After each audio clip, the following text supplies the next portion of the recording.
Eu até não gostaria de vir à tribuna para falar desse tema, senador Jorge Viana, porque a gente, quando trata da saúde pública, a gente vê que temos problemas que são, de certa forma, fáceis de serem solucionados, desde que houvesse empenho de parte dos responsáveis nos vários ramos da área da medicina.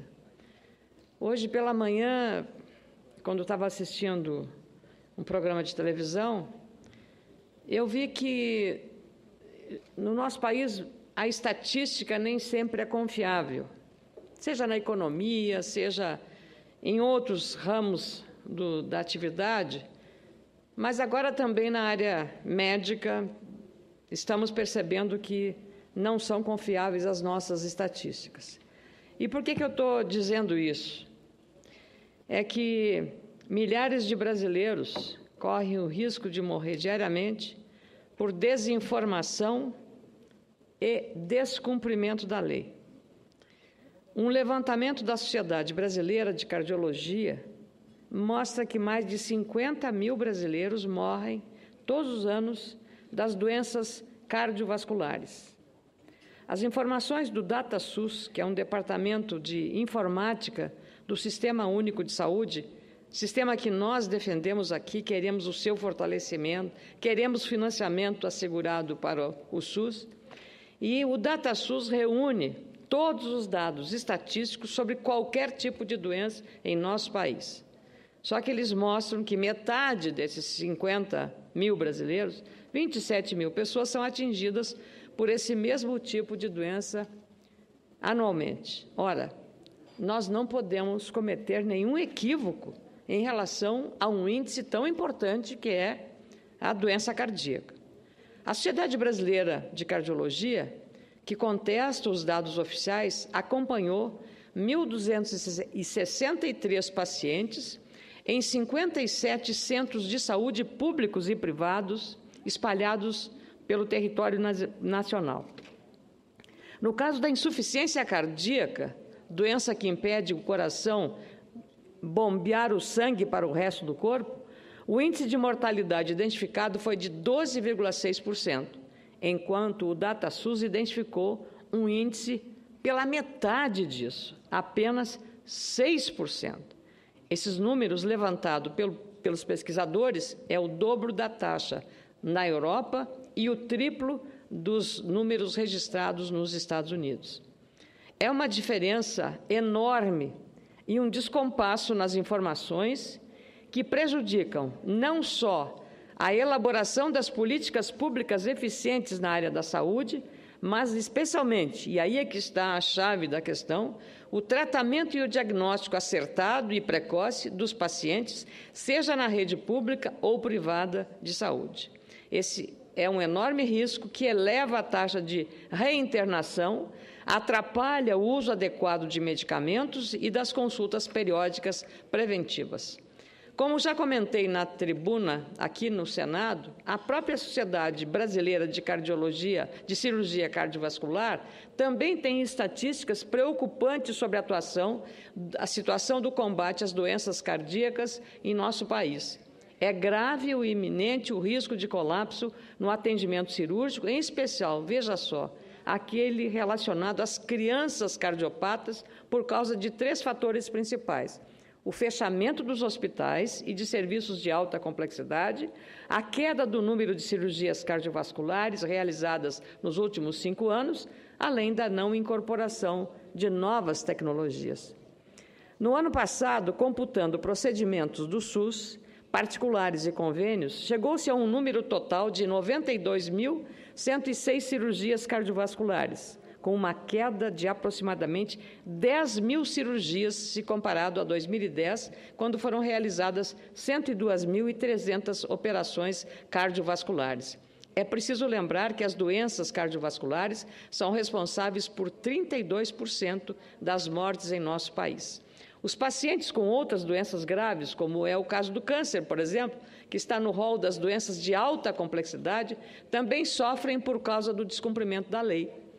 Nesta segunda-feira, tanto o jornal O Globo quanto o Correio Brasiliense, estamparam em suas capas 2 manchetes preocupantes referente a leis que nós aqui no Senado e na Câmara aprovamos.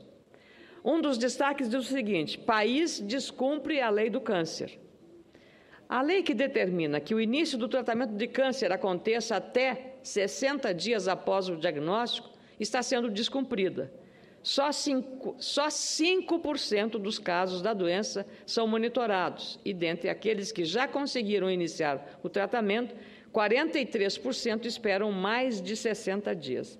Eu gostaria de lembrar que tive a honra, senador Jorge Viana, caros colegas senadores, tive a honra de ser a relatora desta matéria. No Senado Federal, na Comissão de Assuntos Sociais, a iniciativa dessa matéria, de 1998, é do então senador Osmar Dias, do PDT do Paraná, em que era originalmente para ter uma melhora na qualidade de vida dos portadores de câncer. Foi evoluindo e chegamos a essa questão de estipular que em até 60 dias o SUS inicia o tratamento obrigatoriamente do câncer dos pacientes que precisam do atendimento público de saúde.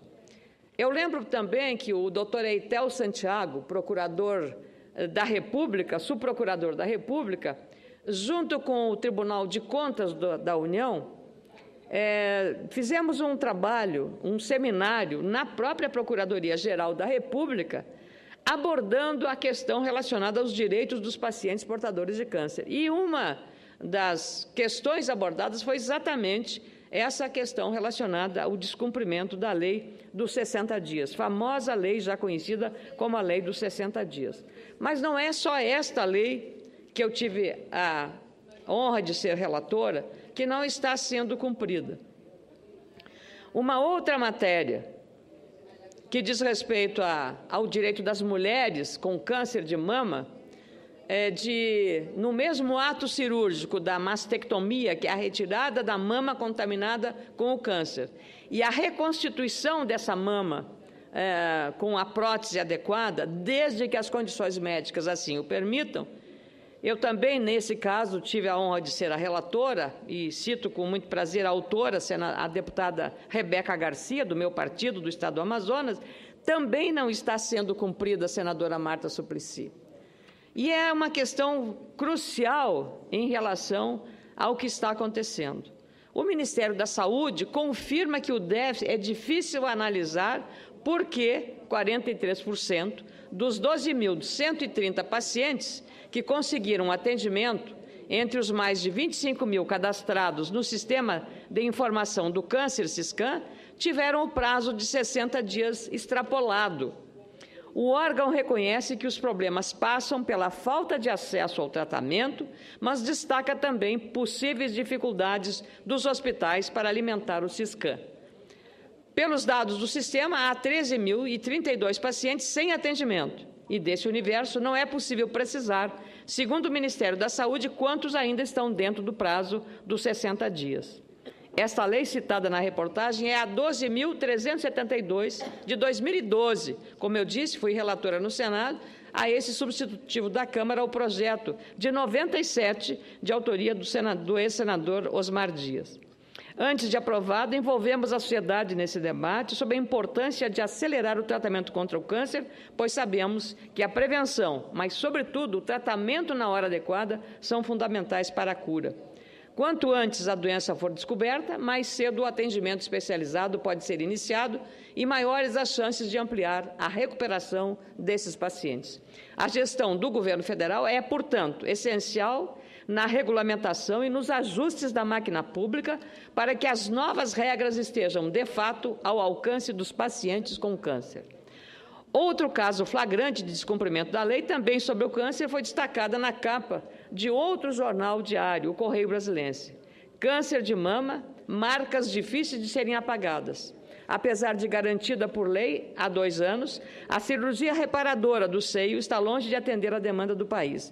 E olha que o Distrito Federal é um estado em que as mulheres mastectomizadas fizeram uma organização não governamental, se uniram e conseguiram também, com a ex-primeira-dama, fazer o que se chama déficit zero na reconstituição das mamas das mulheres mastectomizadas, pois mesmo assim vêm esses dados alarmantes do Correio Brasiliense. Estou terminando, senhor presidente. Dados da Sociedade Brasileira de Mastologia mostram que, das brasileiras que passam pela cirurgia da retirada da mama, apenas 10% conseguem a reconstrução imediata do seio, apesar de o dado ser anterior à lei e de ter havido aumento de 16% nas cirurgias de reconstrução mamária entre 2013 e 2014. Especialistas e pacientes reafirmam que a realidade do país está longe do que a legislação prevê. Assim como a lei dos 60 dias, este outro marco legal, também aprovado por nós, envolveu intenso debate da sociedade. É a Lei 12.802, de 2013, e de autoria da deputada Rebeca Garcia. Não há como fazer políticas públicas sem o envolvimento de todas as instâncias da administração pública federal, inclusive estadual e municipal. Eu trago essas matérias porque elas são realmente importantes. Qualquer ação que tenha como objetivo melhorar a saúde dos brasileiros e dos gaúchos do meu estado precisam ser continuadas e ajustadas e aperfeiçoadas com a participação de todos os agentes envolvidos. Eu acredito, senadora Vanessa, senadora Marta, senadora Ângela, porque amanhã nós teremos uma audiência, um café da manhã com o ministro Arthur Quioro, para tratar das questões com a bancada feminina do Senado e da Câmara, e esse é o momento de tratarmos. Quando eu falo do câncer de mama, é uma questão que interessa a todas as mulheres, é um dos cânceres que mais mata as mulheres em nosso país. Lembro bem, senadora Marta, que quando o ministro Arthur Quioro esteve na Comissão de Assuntos Sociais, Vossa Excelência, com muita atenção, falou intensamente, eu estava presidindo aquele momento que o senador Edson Lobão havia saído, sobre o problema da dengue em São Paulo. Isso há 3, 4 semanas atrás. E veja, hoje o drama está no noticiário diariamente, o problema que se tornou uma epidemia, a incidência de uma doença que está matando, sobretudo, pessoas com mais idade. Não era uma questão política, senadora Marta, eu entendi a sua preocupação, porque é de São Paulo, uma senadora de São Paulo, cuidando desse tema. Portanto, eu tenho a convicção amanhã que, nesse café da manhã com o ministro Arthur Quioro, eu estarei lá presente, a convite do ministro, vamos abordar essas questões, como já fizemos na questão do exame preventivo de mama, que o governo tinha mudado, o Ministério da Saúde tinha mudado, e nós conseguimos a bancada feminina das duas casas resolvida. Por isso, quero, já que estou falando de saúde, cumprimentar o doutor Marcelo Goldani, presidente da Fundação Médica do Rio Grande do Sul, e também que está assistindo aqui, junto com o nosso amigo Rodrigo Giacometti, assistindo à sessão plenária aqui do Senado Federal. Obrigada pela presença e estamos continuamente atentos às questões relacionadas à saúde em nosso país. Muito obrigada, senhor presidente, pela tolerância do tempo. Eu cumprimento Vossa